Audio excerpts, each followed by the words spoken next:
துலாம் ராசிக்கான குரு பெயர்ச்சி பலன். அதாவது வாக்கியப்படி விசுவா வசு வருடம் சித்திரை மாதம் 28ஆம் தேதி ஆங்கில தேதிக்கு 11 மே 2025 அன்று உங்கள் ராசிக்கு அட்டமஸ்தானமான ரிஷபத்தில் நின்ற குரு பகவான் உங்கள் ராசிக்கு பாக்கியஸ்தானம் என்று சொல்லக்கூடிய 9ஆம் இடமான மிதுனத்திற்கு பயிற்சியாகிறார்.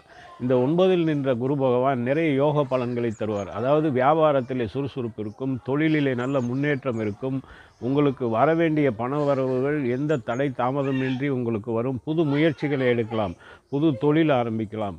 அதே போல் நீங்கள் இந்த காலகட்டத்திலே திருமண தடை தாமதம் இருந்தவர்களுக்கு திருமணம் நடந்தேறும். புத்திர தடை தாமதங்கள் உங்களுக்கு புத்திர தடை தாமதங்கள் மாறி புத்திர பாக்கியம் கிடைக்கும். திருமணம் வயதில் உள்ளவர்களுக்கு திருமணம் நடக்கும். திருமண வயதில் உள்ள உங்கள் குழந்தைகளுக்கு நீங்கள் திருமணம் நடத்தக்கூடிய யோகத்தை தரும். அப்படி இல்லைன்னா உங்களுடைய சகோதர சகோதரிகளுக்கு நீங்கள்